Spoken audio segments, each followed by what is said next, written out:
To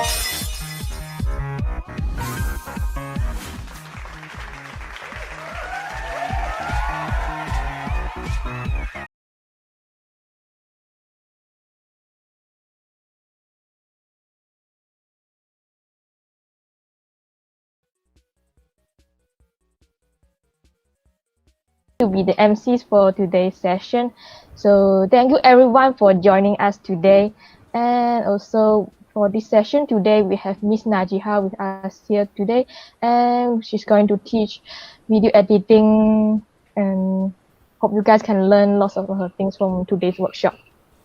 Yeah, So let us introduce Miss Najihah into our event. Yes. Oh, I can see chat.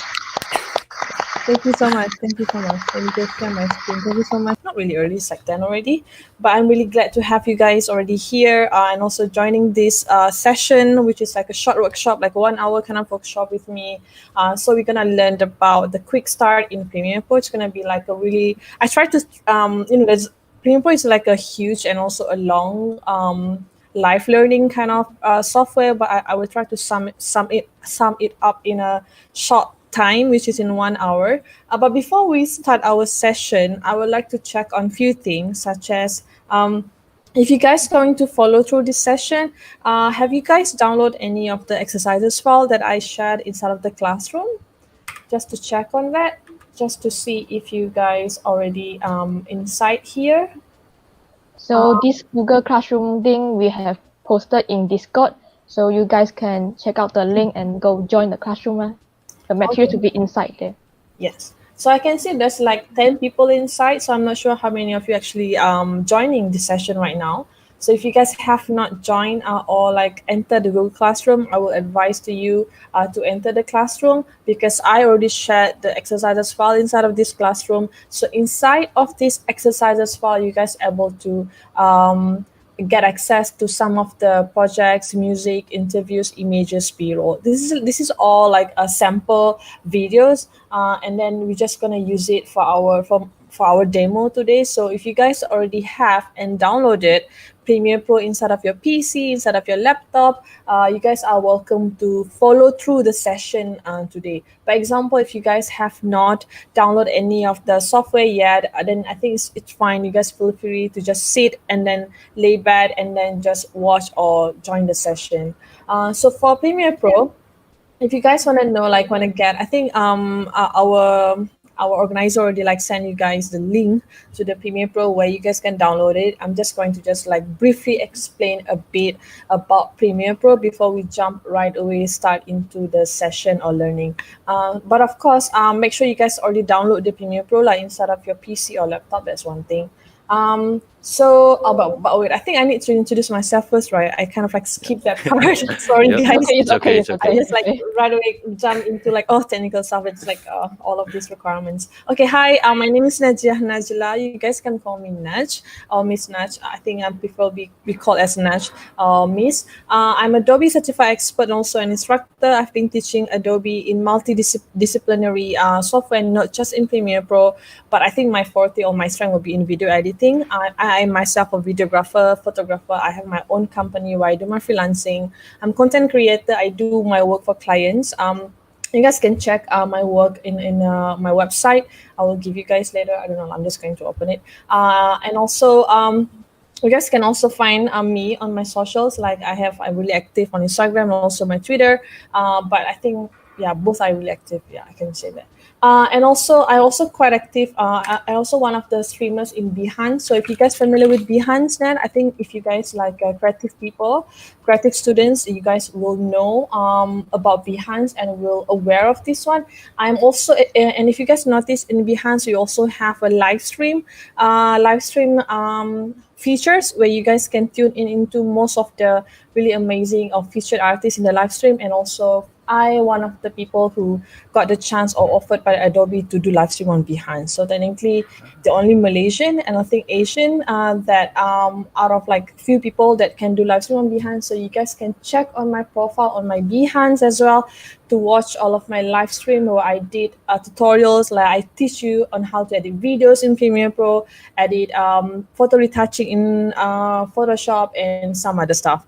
As I mentioned, I am not just focusing on video editing. I do a bunch of other stuff as well. So you guys are welcome to check all of this out. And of course, you guys can always go to my social to ask me anything that you want to ask about Adobe.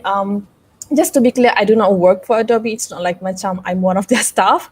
It's just like I have certification also as a trainer. I kind of like train under Adobe disciplinary software. That's all. All right. Is that clear? Any questions? All right. So we're gonna jump into Premiere Pro. I'm going to introduce you guys about what is Premiere Pro. I think if you guys already joined the session, maybe you guys already familiar with Premiere Pro. Maybe some of you already like know what is Premiere Pro, how it works. Maybe some of you already use Premiere Pro in your daily life or like in your project that you do in universities. Or maybe some of you like still new, like have not heard or hear anything about Premiere Pro. Maybe this is like your first time listen or hear about Adobe Premiere Pro. So technically, Adobe, they have like over 20 plus software that they produce, I would say. And then they introduce, and Premiere Pro, one of the specific software that they it's like for one purpose, which is for video editing.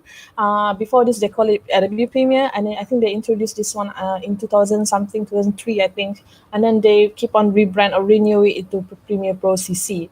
So right now, as you can see, if you go to the Adobe website, you guys can see what kind of Premiere Pro, what kind of features that you guys can do, things that you can do in Premiere Pro, obviously, but it's mainly for video editing. I know we have another brother, which is Adobe After Effects. Adobe After Effects also one of the software we use for video editing, but they want more focusing on the visual effects instead of video editing.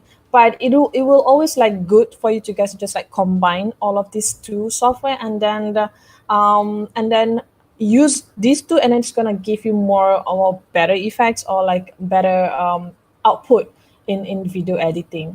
So honestly, even I myself, I use Premiere Pro to do like video editing, such as assemble my clips, putting all of my footages, importing stuff, and then have a proper timeline or workflow of how I want to curate my story of my videos. It can be 1 minute, it can be 2 minutes, it can be 1 hour, or even you can actually have a really long timeline. Example, if you work for any productions one day, and then maybe you have to do like edit a video like a TV show or maybe a movie, you can use Premiere Pro to edit all of that, because in industry itself, people use Premiere Pro to edit films.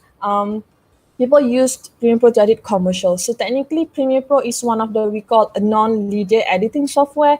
Means like a software that people use to edit videos professionally, and it is recognized by industry standard. So example, it will not become like a waste skills, always knowledge if you guys learn Premiere Pro, because you can always use it for a more professional work. Technically, professional use this software, and even though it is like like for professionals, it does not mean that if you are a beginner or someone who are new with video editing or videography, it is not for you. Because even I myself, before I start using Premiere Pro, I learned video editing using Vegas, but then when I learned about Premiere Pro, then I see that it's actually so much easier, and also for a beginner, it's actually not that hard to learn, honestly. All right. Let's just open the Premiere Pro. And before that, when I give you guys the exercise file, you can see they have like few folders inside. So for the project, I think you guys can just leave it first, because I think we're gonna start creating our own project instead. And then, but for the assets, I call this one assets. Assets like a material, something that you guys have that you're gonna use. It's like part of your project.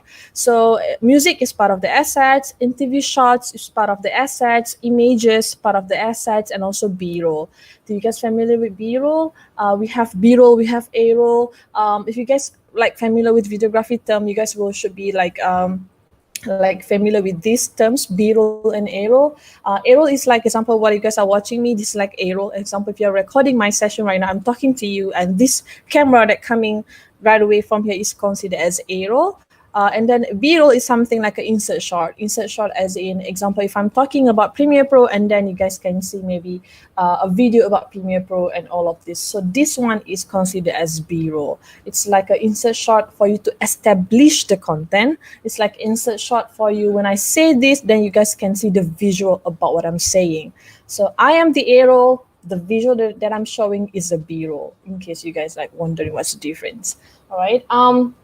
So if you guys already have all of these or downloaded into your PC or laptop about all of these assets, then we can jump right away into Premiere Pro on how can we create a project inside Premiere Pro.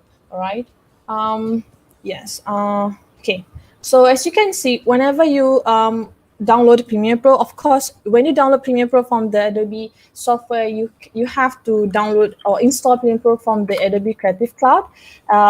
I believe whenever you download any software from Adobe, they will give you this Adobe Creative Cloud desktop or maybe application. So it depends on what license that you guys subscribe to. So in my case, I subscribe to all of the apps that we have in Adobe. So I have the gist and also a privilege to download all of the software that I'm going to use. But be mindful, just because you can download all does not mean that your PC can handle all. One thing about Adobe is the software is actually quite huge and big. And when they keep on updating the software every single year, I can see that the software getting bigger, bigger, and bigger. I have no idea why, but honestly, it's like whenever it's like kind of like iPhone kind of thing. Whenever they come up with a new version, new iPhone, then the old one kind of like stop working. Kind of like the same, almost the same. I have no idea why it's happening, but one thing to be mindful when it comes to Adobe software, whenever you want to download Adobe software, you have to make sure you have a proper PC, proper machine that can tolerate and also handle the software itself. Handling as in downloading the software. I think one software maybe the size like around 1.9 GB or maybe almost like 2 gig for one of the software. And that one is just like installing the software inside. And after that, you have to, whenever you play with the software, example, open the software, doing some of the activities and work inside of the software, that one also going to, you need to have an extra storage for the cache file, especially if you guys are using Photoshop, example. Photoshop use a lot, huge cache files. So for Premiere Pro, I think they use a lot of temporary files at the back, but if you allocate a proper place, a proper folder, a proper location for all of your caches, for all of your temporary files, then I think you shouldn't be worried. But I will show you how can you like put everything in one place kind of things. So you guys, whenever you open the Creative Cloud desktop, you guys can download the Creative Cloud over here. Download the software over here. And then of course, if they release any new version, you can always update the version right away from the Creative Cloud. Example, if your machine cannot handle the latest version, you also have a chance to actually download the other version, which is the older version. Because whenever you want to update the software, example, or they have a new software, meaning they just like renew the version, like maybe 22.6, 22.5, and you can always check on the Adobe forum to see what kind of updates that they have for the new version. Because this one very important, you guys have to know and also read the forum or any articles people give review about to see if your computer can tolerate that new version or not. Because there are certain cases where the software cannot be handled by the machine, so it is advisable to download the older version. There's nothing wrong with it. Technically, it depends on what kind of updates that you guys gonna get. If the update is not major, then it's nothing wrong using the older version or slightly lower version compared to the current one. But right now, I am using Premiere Pro 2021, which is this year Premiere version. I'm not sure about the number of the V here. It's like they have a lot. But yes, that would be the one I'm using. So in case if you guys are using the same version, then you guys are able to get some of the new features for the 2021 features, such as we have auto frame. I think we have, one of the most and I think important update this year would be the text, the caption. It's like, I think speech to text kind of function in Premiere Pro, which is going to make your life so much easier in creating caption or subtitles inside of your videos. If you guys are using older version or previous version of Adobe, you guys know it's kind of like pain in the arse to actually create a caption or subtitle in the Premiere Pro. It's like kind of like you have to do one by one kind of things. It's like if you have like 1 hour's video show or like any TV show whatsoever, a project that you have to put sub. So imagine you have to put like kind of like one by one, words by word. So it's kind of like crazy. But right now they have a new function which is I use a lot in most of my videos, and it kind of like speed up my workflow. I think like 70% because the captions. So I'm going to show you guys that one also if you have time for that. Yeah, and then make sure once you guys download and install the Adobe Premiere Pro from this Creative Cloud desktop, then you guys will be able to open Premiere Pro on side of your PC, and you guys can see this will become the welcoming screen. Every single time you download any Adobe software, you guys will get this welcoming screen. It's like a thing, like every Adobe software kind of like have the same layout, the same vibe, the same color. In my case, I like to have a dark mode. I like to use darker mode instead of like bright mode, unless if I'm using InDesign. Because InDesign, most of the time when I edit like kind of like a layout or booklet, I think it's preferable for me to see in a bright environment. That's why I kind of like use a brighter mode in InDesign. But when it comes to Premiere Pro, After Effects, or even Photoshop, I like to have it in a darker mode. But you can always adjust the color of your interfaces inside of your layout if you guys go to preferences. So example, I'm using Windows right now. I have my MacBook, tapi I kind of like prefer to use a Windows system because you can always customize a lot of things. I can customize my own PC. I can have different graphic cards. I can have different kind of GPU, whatever. So I think, and of course, I think it's like slightly cheaper for you, a lot of cheaper if you just like custom your own PC instead of like buy the iMac with the limited functions or features or like specs, I would say. And then example, if you go to edit, I'm using Windows, you can find preferences. If you guys are using MacBook or any Mac, you guys have to click on the name over there, on the name like Premiere Pro name, and then you guys can see under of that name they have a drop down called preference. So it's the same thing, just different places. Example here, you can go to edit and preferences. Under here we have appearance. So from here, from here you guys can adjust your brightness, how you want to have like different kind of color or like vibe. I think most of the I think the Premiere Pro, they have like only darker color, but of course they don't have white. But you just can adjust in terms of like make it slightly darker or lighter based on your gamma color that you have inside of your PC. Yes, that will be also different. All right. This one is just like the color of the interactivity. Whenever you click, you will see like in the blue color your highlight things, your highlighted panels and stuff. And of course, under these preferences, you guys can access a lot of things. But one of the most features or adjustment that I always like adjust will be the autosave. Really important, because you will never know when suddenly your Premiere Pro going to just like crash or shut down. So always enable these autosave functions. I like to keep it like 15 minutes. So every single 15 minutes, I don't have to press a Control S anymore, because Premiere Pro will automatically save my project behind behind me. I don't know. So technically, it's kind of like a safe kind of ways for you to store your project, because technically, whenever Premiere Pro keep on auto-saving your project, they will keep on having like a different kind of version. So example here, you can put the numbers of your maximum saved project, maximum saved version project. So if I keep it 20, so every time they reach 20, and then they're gonna be like auto-save for the 21 version, then the previous, the older one will be deleted. So the one like the most oldest will be deleted. So they will always keep it 20 as the latest version of the autosave. But if you want to have like more than 20, it's be my guess. You can have like 100 or whatever. But honestly, I do not need to have like up until 100 auto-saved version of my project. I think 20 or 10 should be sufficient enough. The reason why you guys want to have this function enabled is because, example, Beside, you guys can avoid having suddenly your Premiere Pro going to crash in, and suddenly you have to go back to your previous action instead of your saved action. The one thing. Second is there are times. Okay, I'm just gonna say this. There are times when suddenly your project got corrupted. Right. So when your project got corrupted, this is when you will depend and rely on this auto saved project.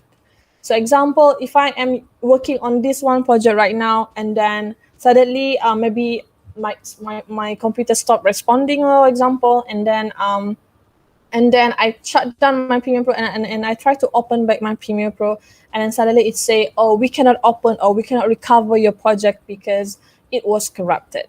So you can always check your cache file to find your auto-saved file, which is 20 file that we have over here, and go to the most latest version, most latest one that has been saved, and then you can click on that one and open that project instead. So technically, this autosave project, it still work as an actual project file. It's not like a dummy kind of thing. No, it's not. It's not something that you have a temporary. Of course, it is temporary, unless if you guys like already reach 20. But it is still reliable file. It's like an actual project file.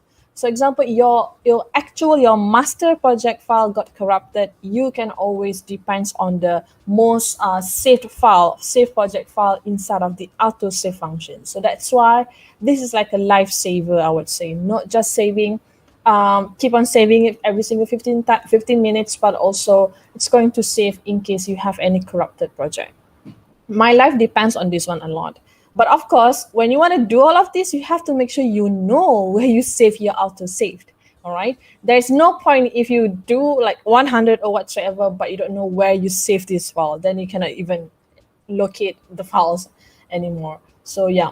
And then example, if you want to have a backup, you can always enable this function, save backup to Creative Cloud. Whenever you download or subscribe to Adobe software, you guys will get like maybe 100 or 20 GB of Creative Cloud storage. So cloud storage is like a Dropbox, it's like a Google Drive. You guys are able to store anything inside of the cloud. It's going to be online, and it's going to be like sync up with all of your software. We have libraries inside of the Adobe itself.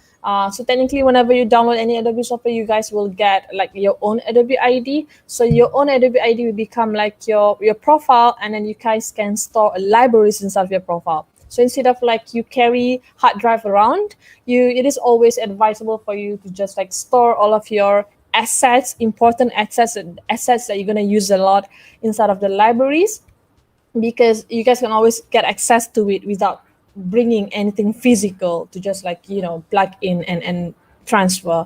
As long as you have internet connection, then it should be fine. And I believe our country right now, we have a quite good access to internet, but of course certain areas it's kind of bad. But as long as you have internet, then you are good to go. And I think that will be one of the most that I will always adjust. But I think the rest you guys can explore on your own, because you don't have time for it right now. But if you guys have any questions, you guys are welcome to ask me. And also, of course, one more is the memory. This is when you guys have to know how many RAM that you have, how many RAM that reserved for other application, and how many RAM available for this specific software. Example, I have 64 gig RAM inside of my PC right now, and I kind of like allocate most of my RAM to Premiere Pro. But I can always like work with Premiere Pro and also After Effects at the same time. So whenever I open another After Effects, when I'm doing some of the editing or effects, I kind of like split it into two, because After Effects also need quite a good RAM for it to run the software and also handle the functions or the features or the effects. But you guys have to be balanced, honestly. That's what I'm trying to say. But of course, you guys have to make sure, don't take everything into Premiere Pro. You guys still need some of the gig for other software to run, for other applications to run, like the Window Explorer, like Google Chrome. Chrome really take up a lot of storage, actually.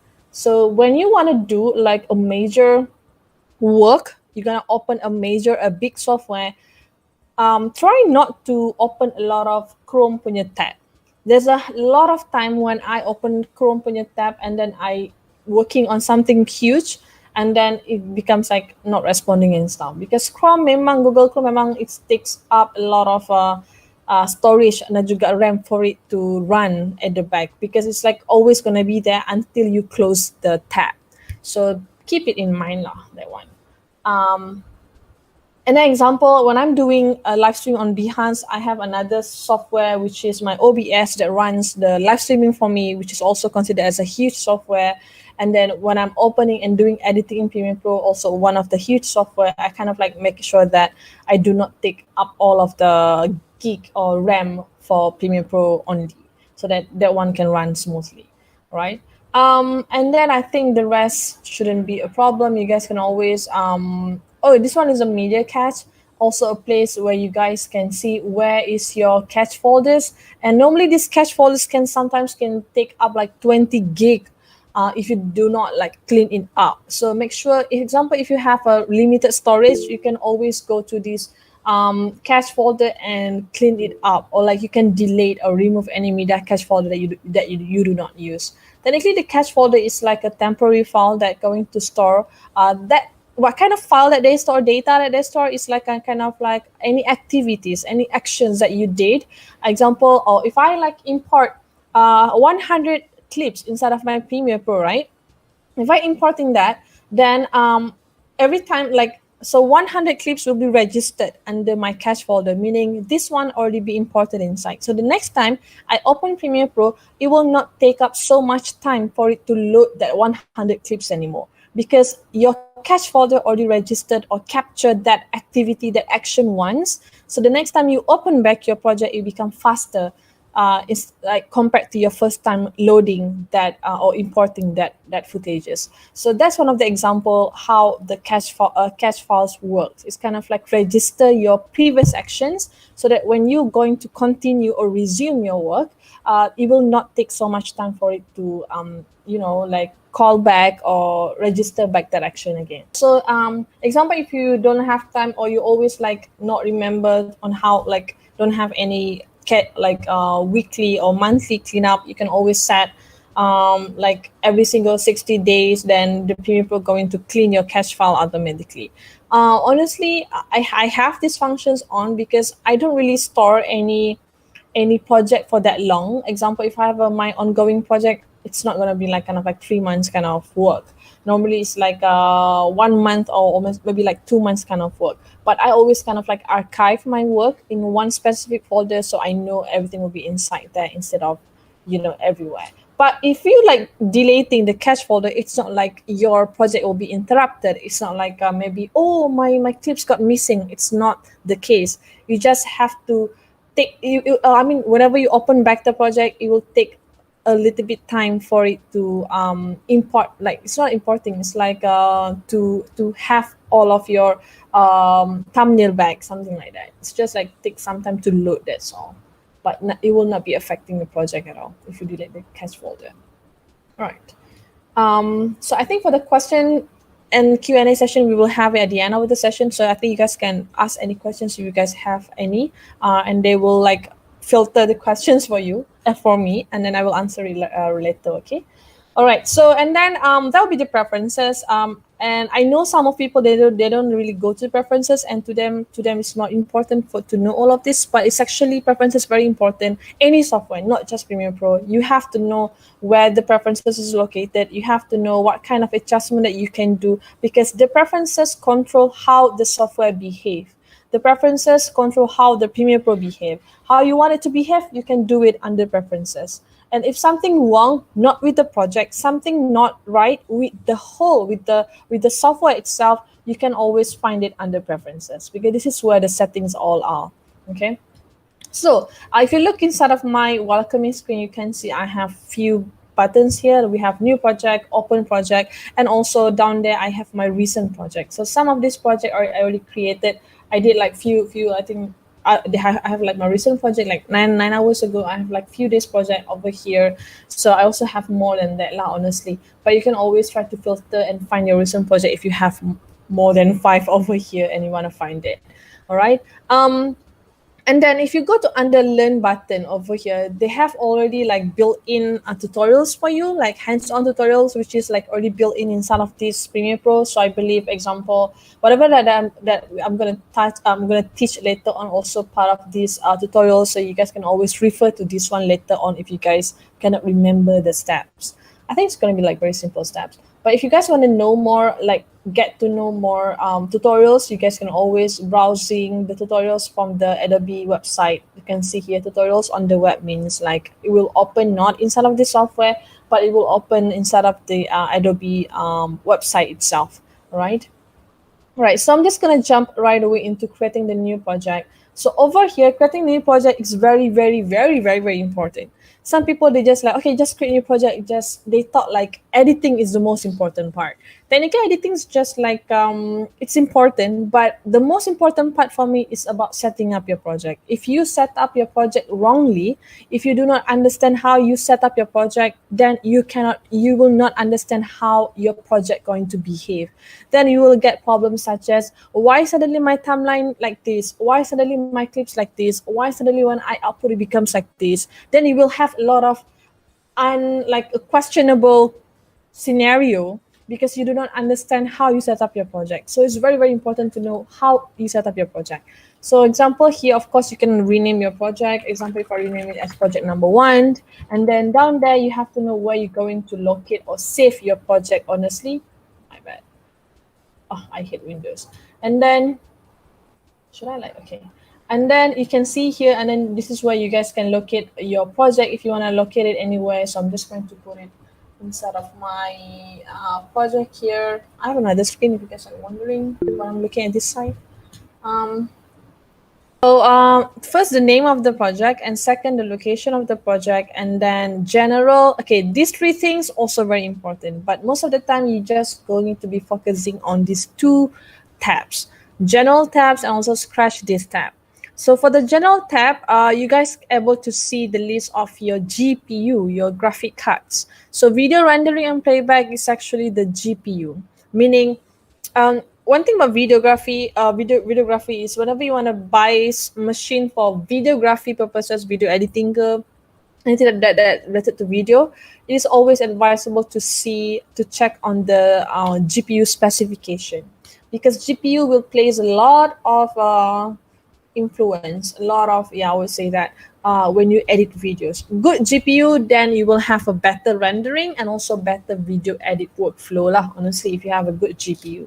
So GPU stands for graphic tapi graphic card lah, honestly. And then over here you can see here under renderer, meaning you guys can pick who's going to render the video for you. Render the video not just as in render for the final output, but also rendering for whenever you play back, when you like play the video inside of the timeline later, like you press play, then you can see it's like moving, and you can preview your footages, your videos inside of the Premiere Pro. They want to also consider as a playback, and doing that playback also require rendering actually. But that one is like a mini render, or like render within the software. But they also have another rendering, which is you're going to render at the end of the editing, meaning as the output, as an actual output that you're going to post, example for your YouTube or for your Instagram, all of that. So example, myself, I have only one GPU inside of my machine. I'm not sure if you guys have many, but if you, example, I have only one GPU, then it's going to be listed and under my drop down here. So it's going to list your GPU that you guys are using. In my case, I am Windows user, so I have CUDA. But if you guys are using MacBook or any Apple product, I think it will be under OpenCL or Metal. Metal is like CUDA, but it's specifically for Apple device. I have no idea why they have that, but some of it I read on the forum, it's not as reliable as CUDA. So technically, we don't really use Metal. They just like have it specifically for Apple user. I don't know why, but that's the case. So should I, example, if you're wondering when can I use like the software only, or should I use this one or this one? Whenever you have the option to use GPU, always and then always use GPU. That's the case. always use GPU instead of software only. The reason why is when you use GPU for you to do the rendering and also playback inside of the videos, editing, it's going to speed up your workflow better. Like it's going to make sure that whenever you preview the footages, you will not have a stuck or like, jittery effects. And then when you're going to render at the end of the session later, at the end of the project later, it's going to render faster instead of if you guys are using software only. Technically, both of these are used to rendering stuff, but this one will take so little time, but the software only will take so much time. Example, if I'm going to render 5 minutes video, if I use a GPU, the first one, software, the CUDA GPU punya renderer, if I use that, for 5 minutes video, maybe it will take 2 minutes for Premiere Pro to render the video for me. But if I gonna render the same video, 5 minutes video, but if I use software only, sometimes it can take up almost 1 hour for 5 minutes video. It will take more time for it to render compared to the GPU. That's okay. So if your PC, but there are times when you try to select one of these and then suddenly your GPU become gray. It's like a grayed out. You cannot select your GPU. When that happens, it means that your GPU is not compatible with Premiere Pro. It is not compatible with Premiere Pro, and it's either you have to upgrade your GPU or you have to try to lower down your Premiere Pro version, try to use the older version that can compatible with your GPU. Technically, it means like your GPU is not as up to date lah sebenarnya. That would be the case. So if you are guys are in that situations, then you guys only have one option, which is to use software only. So boleh je. It does not mean that if you guys are using software only, it will not rendering your videos, but it will take so much time. But there are times also, that one's the first case, which is it's going to affect your speed when you're rendering. But there are times, example, if you put a lot of effects inside of your video editing, right? You put a lot of effects. You letak macam this animation and then whatever lah. There's a lot of effect, and maybe it can be heavy effect. Heavy effect can be something that you use a lot of keyframes, use a lot of effects such as a lot of blur, you use a lot of motion, you use a lot of color. Also, one of the effects actually quite heavy because all of this effect is going to apply on top of all of your pixel. Each of your pixel will have that kind of effect. So any effect yang affecting all of the pixel that you have is gonna take a quite time lah, some time for it to render and read all of the pixels. So if you guys throw in a lot of effects inside of your videos, right?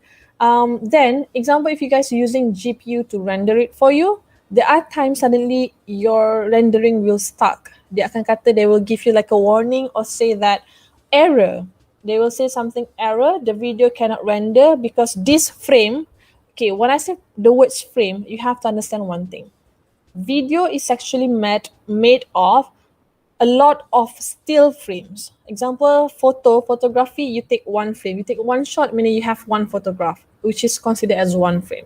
Videos is like actually the multiple shots of that still images, but in motion. So example, you take in 1 second, maybe you take 25 frames, so you will have 25 still images. If you guys familiar with FPS, do you guys familiar with 25 FPS, 25 frames per second? That kind of where it's like makes sense lah. So technically, video is actually a still images or still frame yang ada banyak, which is a lot, but they compromise it into like maybe 1 second, 1 minute, all of that.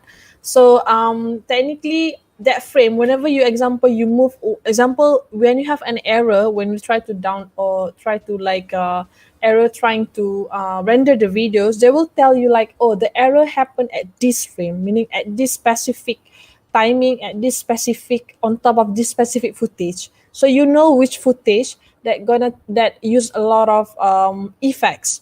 Or you know this footage, oh, my GPU cannot handle this effect, cannot handle this footage. There must be a reasons behind it. So when that situation happened where GPU cannot handle your rendering, this is when you have to change your renderer kepada software only. I know it's gonna take a lot of your time, but it's like a safe safe zone or safe way for you to render the video error free. Example, you wanna like render the video like 15 minutes video, maybe it's gonna take 3 hours. So you just going to leave it, right? So when you leave it, there's a high chance that there will be no error. For example, if you take GPU, you leave it for 1 hour, maybe there's a chance there's going to be an error and you still have to re-render it again for another 1 hour. So in my case, if I'm going to leave, example, okay, I'm done with this project, I'm just going to sleep. So if I'm going to leave the Premiere Pro to render it for me while I'm sleeping, sometimes I will use software only because I know this one will be a error-free kind of renderer. So instead of me waiting and then, there's an error, it's better for me to use the non-error one. Because technically I'm going to sleep, right? It's not something I want to use immediately. But if I have to render it immediately, I need to submit to my clients today faster, I have deadlines, then I will use GPU. That's just one of the cases that you guys can go for lah. All right, and of course, time code over here. I think this one you guys can leave it by default. There's nothing here. Just leave it by default. And then scratch this. This is where I mentioned to you just now, all of my caches will be stored. And I mentioned that all of your autosave, all of your temporary file will be stored. So normally, I will keep my settings same as project. I will not put in my documents, which will be in my C drive. I will not put in other project. Unless if you have a different server or if you have a NAS system, then maybe you can allocate specific allocation for that. But in my case, I don't have a NAS system. I only have a normal hard disk and stuff. So I will keep it as same as project. The reason why I will keep it same as project is because you want to make sure all of your assets that related to that project will be stored in one session. All right, meaning it will be stored in one place, in one main folder, this project, and everything about it will be here. The captured video means all of your videos, the thumbnail. Whenever you import the videos inside of the Premiere Pro, you guys will see the thumbnail, right? Oh, this video is about this one, this one, this one, this one. So the one will be under captured video. And then captured audio, your audio music, your video preview, audio previews, project autosave here. So this one or the place that I want to give. And then and also one more is motion graphic templates, which is the Moger. This one is actually you're gonna use a lot for graphics. Okay, so keep it same as project, easier. In just settings, you're only going to be using this if you shoot using a higher resolution video, like 4K and above. If you shoot 4K ke 2K, okay lagi. If you shoot 4K, 6K, 8K, then you can enable ingest setting. It's actually one of these functions to make sure that your Premiere Pro tak crash when you handle a bigger resolution files or bigger resolution footages. That's all. But this one I'm not gonna show lah. All right. So once you're done with that, I'm just gonna stick this one. Once you're done with that one, then you guys can press OK and you guys can create the project. And I have no idea, even though I've been like updating my Premiere Pro, but every single time I create a new project, it will take quite some time for it to load. I have no idea why. I kind of like asked this one in the forum, but they say it's a kind of like a normal thing. I'm not sure about you guys. Do you guys have the same problem? No. Yes. No. Yep. Do you guys have the same problem? Okay. Do they have the same problem? Yeah, some of them say yes. And it only happens in Premiere Pro, like when I open other project, other software, it does not, I don't have to wait like this. I have no idea why. So there you go. There I have my project. If your layout is slightly different from mine, you shouldn't be worried. Let me just like switch my layout. Okay, one thing about Premiere Pro is, or not just Premiere Pro, but also most of the Adobe software, they have a specific term for layouting. We call it as Workspace. So if you go up here, under Window, we have Workspaces. So under Workspace here, I have my own list of my workspace because I already save it for different occasion, or maybe this one for my content, for my IGTV, for my film, for my anything I want to do. So I have it my own workspace over here. But I think the default, the workspace will be all panels, assembly, audio, captions, color, and then graphics, learning, da da da. So normally I will stick to editing. I think if you guys click on that editing, you guys will have this kind of workspace. Am I right? So this is the same workspace like yours, right? So I changed my workspace so that I have a same workspace like yours, so that you don't have to get confused when I do stuff here. So you guys can also access the workspace on top here. You can see here we have learning assembly. It's the same thing. This one is actually the same list that you can see from here. Okay, the same list, they just bring it into these tabs. So whenever you want to switch it, you can click on it. But I hate switching the workspace using this menu because it's kind of like takes some time for it to just like switch. I have no idea why. And then one thing about workspace, right? You can always adjust your workspace. Example, if I don't like when my tool is located under here, I can just simply click on my toolbox and then drag it somewhere else. It's very customizable, like this. So you can see my blue color here. This one showcasing it's my highlighted panel. So what each of these box, right, it is called as panel. You can see one blue box here. This one is my source panel or source monitor, my toolbox or another panel, program monitor, and then here is my project panel and my timeline. So normally I will like divide it into 5 main panels that you should be having when you edit video. First, of course, you need to have your project panel. This will become your backbone or like your heart of the project. So I'm just gonna go here. So we'll have this. So project panel. Here is your project panel where you can import all of your media. It will be located here. Project number 1, and then import media. So you can import all of your project here. And then second one will be your timeline. This is where you're going to assemble your videos. And then the third one will be your source monitor. This is the place where you can review and viewing all of your videos before you can trim it. And then we have my toolbox. As just now, you can put it here or here. It's up to you. And then this one is your program monitor, which is your final scene or final screen. This is how your video gonna looks like. So whatever that play inside of the timeline will be projected inside of the program monitor. It's kind of like work together. This one depends on this one. This one depends on this one. These two. All right. So, like example, let's try to import our videos. If you download my B-roll, you guys will see we have Couple Queen. This one is not my shot. This one is actually one of the Adobe stock punya collection. So I just like use Adobe stock because it's like free. You can use it whenever you want. And then I have it here. So whenever you wanna import your footages, right, you have options to import one by one. Example, I want to import only the flower image and maybe the flag image. So you can select to import only these two. And then you can just simply drag it inside of this project panel where you can see import media to start. You can do that. Or if you want to use all of these shots, it's also easy for you to just like import and drag the whole folder in. It's the same thing.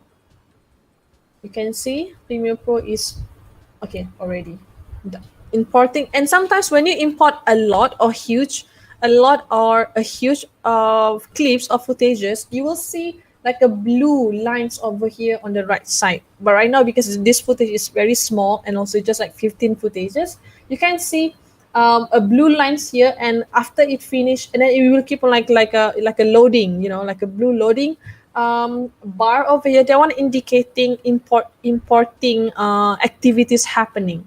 So normally, example, if I'm going to load like 1 or maybe 300 footages at the same time, before I do anything with the footages, I leave and let my loading bar finish loading stuff. Then only I will process my footage. The reason why that loading bar is actually helps you to like one of the way for Premiere Pro to create the thumbnail. As you can see here, you can see the image right on top of my footage over here. So that image is actually the thumbnail that has been generated by Premiere Pro based on that loading bar. So example, if you start processing the clips without waiting for the loading bar to finish, then maybe you cannot even see the thumbnail yet. So normally I will wait the loading bar to finish loading stuff, make sure everything is here, then only I will open the clips for me to review and work on it lah. All right, so example, if you click on one of the box over here, you guys can see this is a list of videos that I already imported. And then if you want to preview these footages, you can just simply double click on one of the footage and it will be opened up inside of your source monitor. Source, literally the name here is actually your resources lah, where your video coming from. So before you use this video, they're going to project it inside of the source monitor, and then you can do your trimming over here. So you can press spacebar or click on this play button over here for you to play the videos. Technically, this one is like a static shots, meaning they're shot in using the only tripod, and you can see the river is actually flowing, but very subtle. So it depends on it. If you don't want to use it, you can. If you don't want to use it, also can. So example, I want to take this. If you want to take only certain part, I can press I on my keyboard to like marking where I'm going to start trimming my videos. You can see here this video. How long does it take? Is actually, you can see from this number. You will see two different set of numbers inside of your source. One set and then another sets here. So number here in the gray color is actually indicating the duration for that clip. So this clip duration dia adalah 5 seconds per frame. The number at the back is not nanosecond, not millisecond. I know some of you will answer that, but it's actually not seconds. This one is hour, minutes, seconds, frame. As I mentioned before, every time you shoot video, you will have frame. One still images, one frame. So frame by frame. All right. So you can trim where you want to start taking this shot. So you can press I and then O. Once you have it, you can just simply, I know some of you, if you guys familiar with Premiere Pro, you guys will just simply drag and drop inside of the timeline, right? But please, please, please, and please learn to create a sequence. If you go to file, I know we have a limited time right now. If you go to file and new, you can create a sequence. Instead of drag the video right away, create a sequence. This one is very important. So for the create sequence, normally for a normal usage, you can pick digital SLR in full HD size. I keep and I use the DSLR 1080p 25, which is 25 per second. If I go to my settings, you can see it will translate back all of my preset that I pick here. And then you can see here, and then I'm just going to press OK. Oh, and before that, you can rename your sequence. Maybe I will say this travel video, travel log, something like that. So once you do that, you can press OK here, and then you will have a sequence inside of your timeline. Just now you don't have any sequence because you didn't create that. Now you have, once you have the sequence, it's easier for you to just like drag the video inside of the sequence. And when you have these functions, example, the mix match, the warning here is saying that maybe your video, the one that you showed, is not in the same size as your timeline. Maybe this one is 4K or maybe this one is not in full HD, but your timeline just now that you said is 1080p, which is a full HD timeline. So they will ask you whether you wanna follow the size for this clip or you wanna follow the size that you set for your timeline. So you can decide.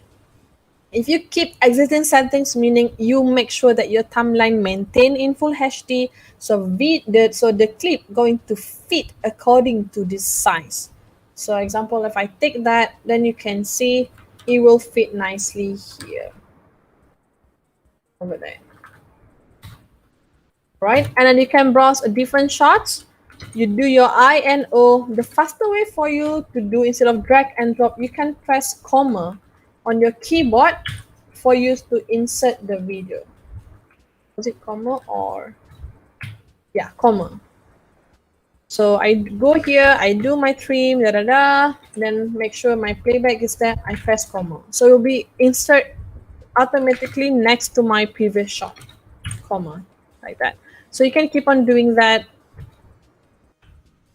So once you finish with the video, something like that. Okay, right?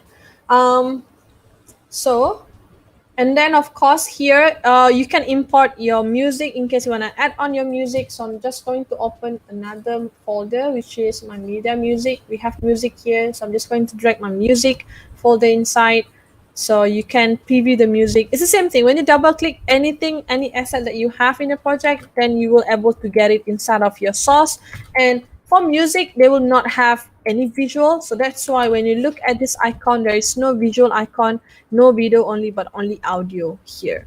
So if you want to drag it, just drag the music in, then you guys can play here.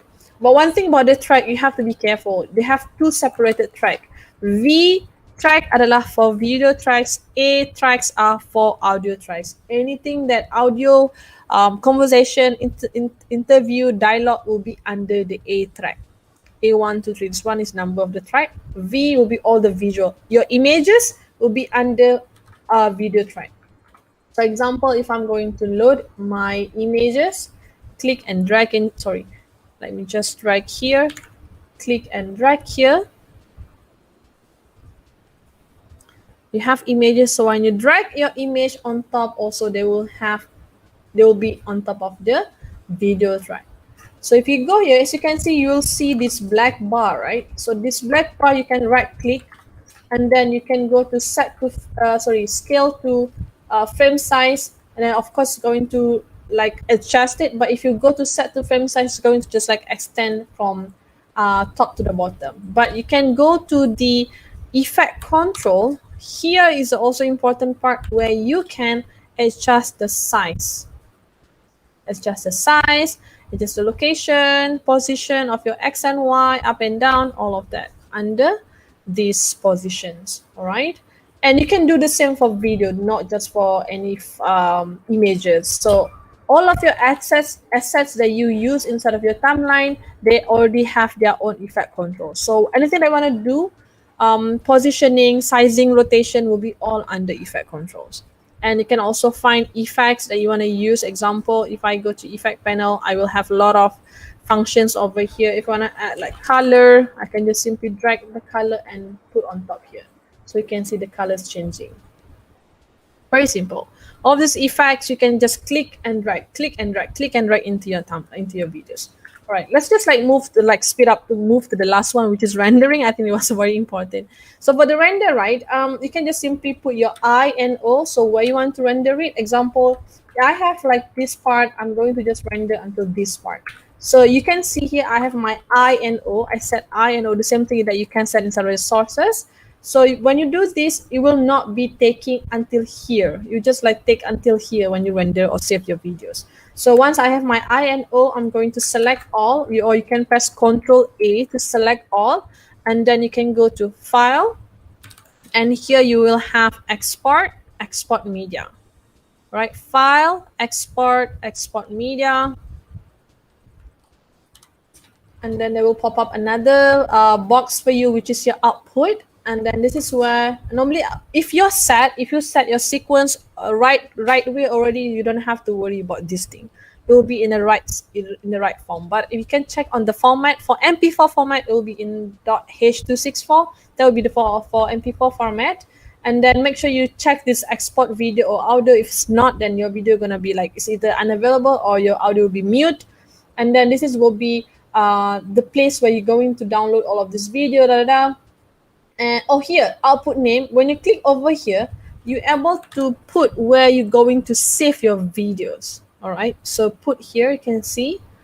And then your video here, I will not check on this one. It will be by default because your sequence already correct. So you don't have to touch on this one anymore.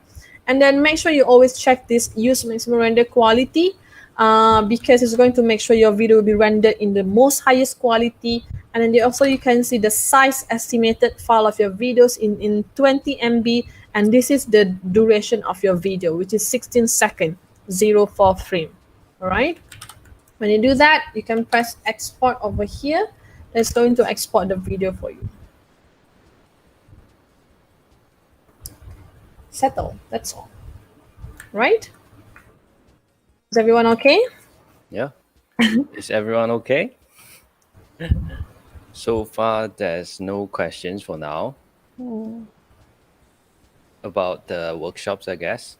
Okay, that's good. That's good. Yeah. Yeah. Okay, so in that case, so I think if you guys have any questions about this one, you can always like reach me on my socials. That's one thing on my socials. And also I would like to invite you guys to join. You guys know what is Adobe Max? Have you guys heard of about Adobe Max?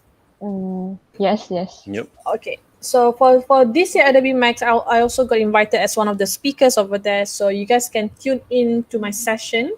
So if you go to Adobe Max over here, you can go to the list of the speakers and you can find me there. That's my name. Oh, they put the full name. And then over here, you guys can click on the session that I have here. When you go here, and you guys can schedule or enter the session. So the session will be on October, which is 2 months away, 2 months or one away. month away, almost 2 months away. Yeah. So you guys can like add to the schedule and also set the timing if you guys want to join. This one is a free session. Adobe Max is one of the virtual event which is free. They did like since last year. So I'm just gonna give here the link in case you guys wanna Yep. share it with them. All of that. Yeah. So if you guys want to know, I kind of like for this session I created like one of the videos that I think quite impactful for me. So if you want to learn on how I create the videos, or if you want to know my stories or also my journey on how I started with Adobe, also will be shared inside of this session. It's gonna be like a 20 minutes, 25-minute kind of session. So hopefully to see you guys there. Yeah. I'll also be using Premiere Pro to edit these videos. Okay, I see. I see. So it was what a workshop, Miss Najihah. Thank you for having this Really, thank workshop you. with us. Okay. So basically, we've probably had it's 11. It's the end of our session right now. So we want to thank Miss Najihah and everyone participants who participated for this event. It's like a first time for us and first time having this kind of event, and it's really exciting for us. So Yuwen, anything to add on? Um, so we have some questions from the audience here. This question from Farah. What made you choose the path of creating videos? Wait. I cannot see. It's very small. Oh, okay, tak apa. Yeah. You just read it for me, right? Yeah. Yeah. Wait, Um, you read it for you. can paste it. Should I stop sharing my screen? Okay, so no need, right? Okay. Yeah. The question would be like, what made you use the part of creating? Oh, okay, that's a good one. This one will be also tell or inside of my Adobe Max session, but I'm just like gonna let you know. The reason why I think is because I kind of like creating my own stuff, and also at first, some of people like start from photography and then they jump into videography. But in my case, I started from video editing first, and then because I love editing stuff so much, and I at first I was just like using montage, just using images, just using other people resources, and I just like compile and assemble in one place. But in the end, when I know that I cannot get a fully satisfaction when I do that, that's when I learn on how to shoot myself.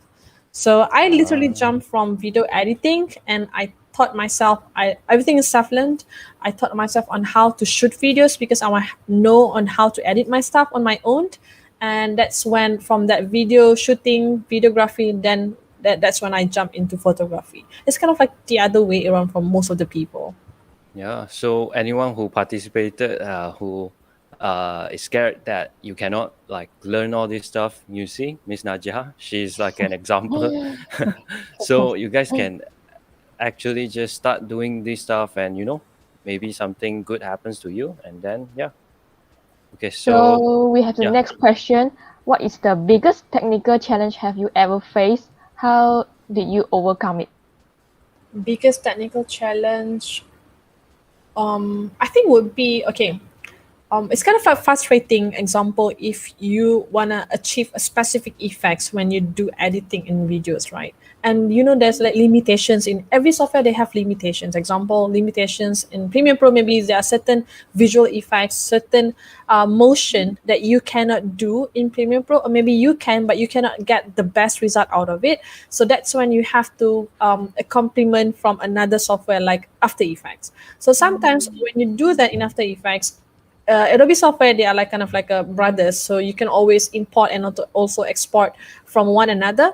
But because After Effects is like another kind of software which is also huge, there are times when your Premiere Pro cannot handle the project or your visual effect that you did in After Effects. So for me, it can be really frustrating because we as a creator or someone who are creative or visualizer, we see things and we just find a way to achieve it or to create that kind of things.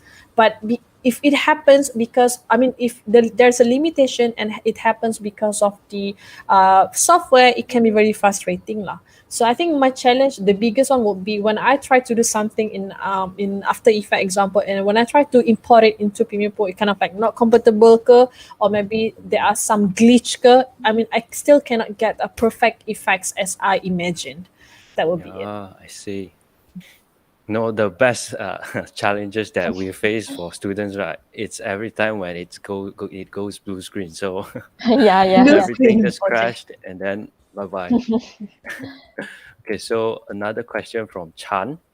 Whose video work do you admire the most? And then Chan has another question, say, sometime I import my video, but the audio and the video will be out of sync. What can I do?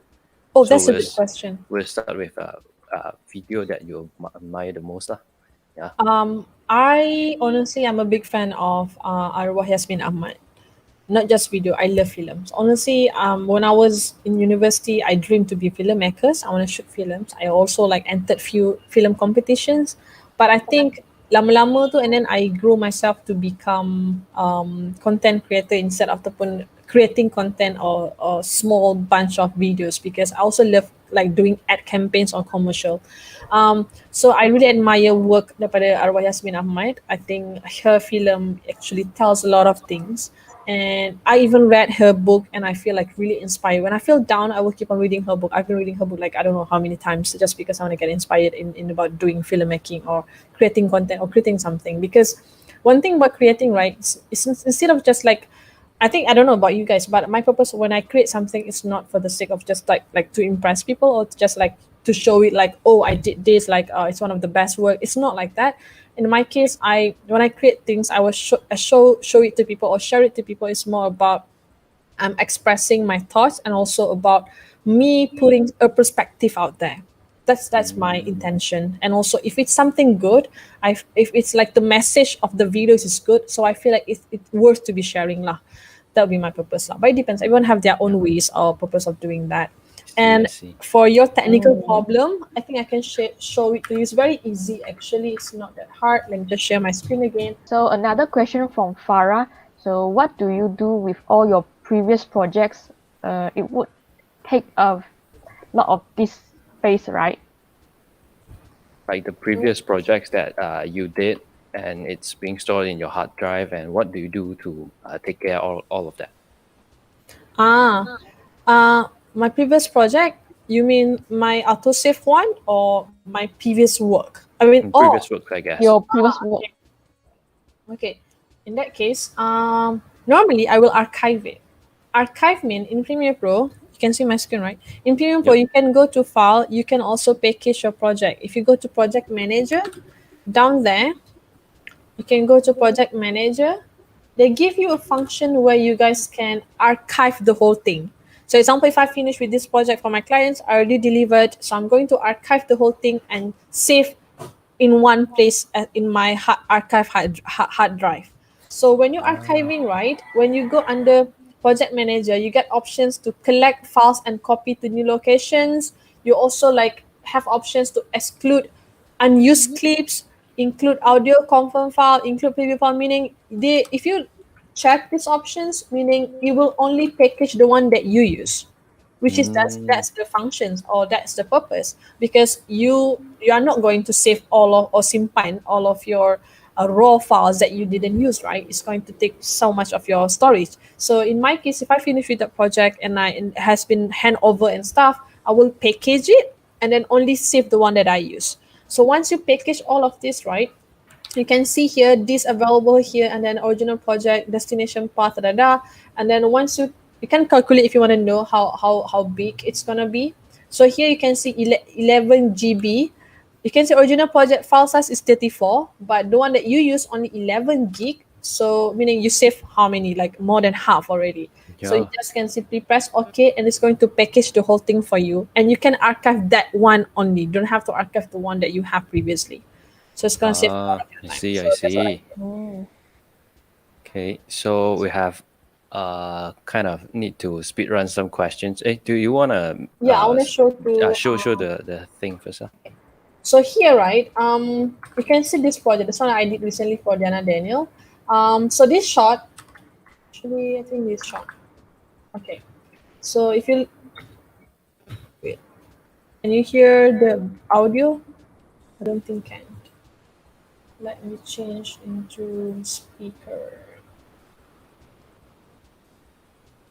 Yep, can hear it now. Yes, Yeah. yes, we can hear it. So this one when I shot using a specific, external audio recorder. I have it external audio recorder, and then also I have my Rode mic on top of my camera. So I have two resources of my audio. The one that I shot, I record directly into my camera, and the one that I give like ada clip mic, a Rode mic go inside of him punya baju. So meaning I have two resources. But of course, the clip mic will have like a better audio compared to the Rode mic because of the wind and stuff, right?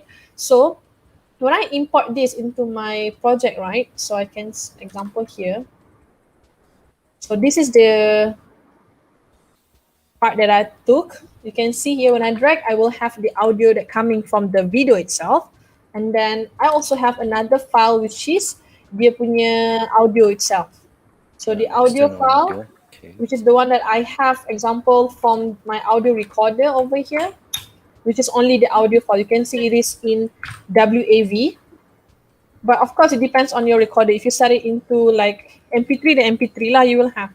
So the one I save it in WAV. So when I do this, I want to make sure it's like synchronized, right, with the right timing, right? So I select both like the video and also the audio file from my recorder. Select both, and you can right click on it and you can press synchronize Synchronize. Oh. Okay, I over see. here. So you can right click and press synchronize, and then here you can pick you not synchronize with which one. So you can see my video right now is in audio number 1 here, A1. Audio track channel number 1. See? They have 1, 2, or mixed down. Right now I only have 1 here, 1. So I'm press OK. Let's see. Maybe this is the timing or something. Oh, I think because this one already linked. No, it's not. So normally, when you do this, let's do one more. I think because it's like slightly longer. Synchronize. Try number 2. But that's one of the ways. I think here because of I don't know why. Because I already cut the video, but yeah. But technically, when you have this, like you can have like original videos, and then you will take the whole audio and then just like synchronize it. That one of the ways. So that's the same thing that I did for this one. You can see here I get rid of the actual audio from the video and then And use. replaced it with another audio lah. Yeah, I see, I see, I see. So that's how it works. It's very easy actually, and I don't think many people knows about that. It's also my first time hearing that. Yup. Oh, okay, that's good. So there's another question from Tan Bao Xuan. Is there any way to reduce the noise in the audio? Oh, you can use denoise. Okay, contoh, if you have any noise from your audio here, you can go to effect panel. Where's my effect? Here. I'm just going to take it here lah, so you guys can see more. And then you can search for denoise. So denoise ada banyak. They have for different things lah. But you can take the one denoise under audio effects, which is under noise reduction restoration. So here, once you have the denoise, just drag it into your audio. And here, if you go to effect control, so you select the audio, you will have this one because I already applied. You can see here. So here you can press edit, and you can pick two preset, heavy or light noise. Technically, if your audio is not that bad, light noise should be good already. But this function dia akan berguna if your noise macam more to like angin. if your noise macam like kereta ke, traffic ke, that one may Uh-huh. be quite That would be quite hard harder lah. lah. Ah, Even though you okay, put okay. heavy noise, dia akan reduce, but at the same time, it's also going to reduce the volume of your voice. Yeah. That's the thing because it's like clipping together, you know. So So it's that like one very important for you to like record the audio which properly. is nicer lah. Okay, okay. Yes. Try to avoid wind lah atau windy situations. That's one thing. You can use the windscreen fur tu kan. Nak avoid that one's also helpful when I shoot like outside. And also, example you shoot inside indoor, switch off the aircon, switch off the fan, whatsoever. Keep it among minimum lah. Yeah. And one more what I'm trying to say. And also, if you want to do like a proper cleanup, you can also send this audio to Adobe Audition. Do you know Adobe Audition? Yeah, I think we all know, but the participants would not know because Okay. yeah. So here, if you right click, because this one also part of the Adobe product, you can right click and you can send this one Adobe edit clip in Adobe Audition. So meaning it's a specific audio software from Adobe. Yang memang you can do cleanup, you can do remix. Do you know in Audition there's actually a faster way for you? Do you have problem where you have a music and then suddenly your video is longer than your music? So you keep on cutting the music to repeat, right? So that they Yeah. macam ngam, right? It happens a lot. I think I did that. I did that kind of stuff also. But in Audition, there's a way where you can remix the music. Remix is not like macam you DJing tau. Remix here means like they have a functions where it's going to extend the music without cutting it off. So you boleh fill in the gap. Fill in the gap yang you kosong or fill in the gap yang you tak cukup tu by using remix in Adobe Auditions, then you will listen the music macam very nice. It will not sounds like you kind of like Lah, dia macam seamless lah. Dia seamless. boleh loop. Yes. You Okay, can try okay. to search example on how to like do remix inside Adobe Audition. Remix itu bermaksud you macam adjust the audio punya lengthiness and period, not like remixing. Okay, okay. Yeah. So I think you've answered another question by our participant. He or she asked any setup suggestions to record mic's quality. So it has not that much noises. Yeah. So basically, like what Miss Najihah said, you have to close your fan, close your aircon, and make sure you're in a enclosed space, so there's no other kind of sounds. So it's That's better. true. Yeah. But also depends on your audio recorder. In my case, I am using this my setup. I'm using this. Can you guys see? This Rode mic. So they have what's one? Okay, of course, when you this one is like 700. So they have like one is the mic you can put here, but you have to hide it. And this one, the one I connect with my recorder. So this one you have options. You can connect with your recorder. This one audio recorder I use Sony one, or you can just simply connect this one with your camera. But I jenis macam okay. One thing about camera, I'm using Fuji X-T4. So my camera I have functions to do slow motion ataupun normal shooting. So there are times when I shoot in slow motion, I didn't notice that my setting was in slow motion. So example, it happens actually in this project. So when I shoot the audio, when you are in a slow motion punya settings, it will not capture any audio because it literally capturing your video in slow mo like 120, 240. So you're not getting any audio coming from it. So technically you don't have any audio. So how can you fix it? So you have the audio recorder thing lah. But nasib baik, this one is like in him. So when I record, I have two sources. So the one I did is dalam I punya editing, I cepatkan the video so that the timing sama with the audio. That's the I thing. see. So always have backup and always never rely on only one source. You will never know suddenly the video corrupted ke, the audio. At least you have another sources. That's why I jarang connect direct with my camera. I just have external one. And because this one's very easy, you have it external. This one you keep it in your bag or with you, and then this one just you give to your talent. That's all. Then it's very small, right? Yep. So basically, I think that sums up our Q&A session. Yes. Okay, we've went over 20 minutes, but I think it's fine. Okay, so thank you, So, Miss thank you, Najihah, Ms. Najihah. for Yes. giving this wonderful workshop today, and also we hope you guys have learned some things. Yeah, and tips and tricks before from this ending the workshop. session, we have a sponsor shout out. Okay, sorry for that.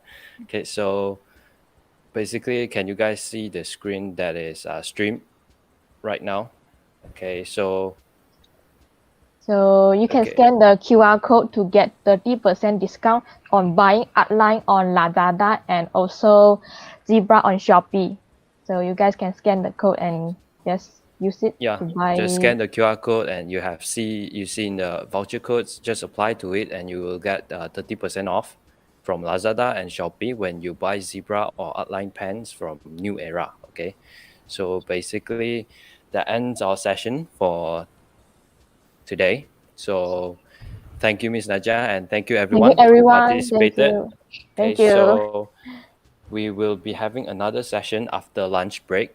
Okay, so it is from Mr. Ironloy and Miss Marlis. So they will be talking about all this industry kind of stuff when you uh, uh, do these kind of jobs and stuff lah. So stay tuned for that at 1 p.m.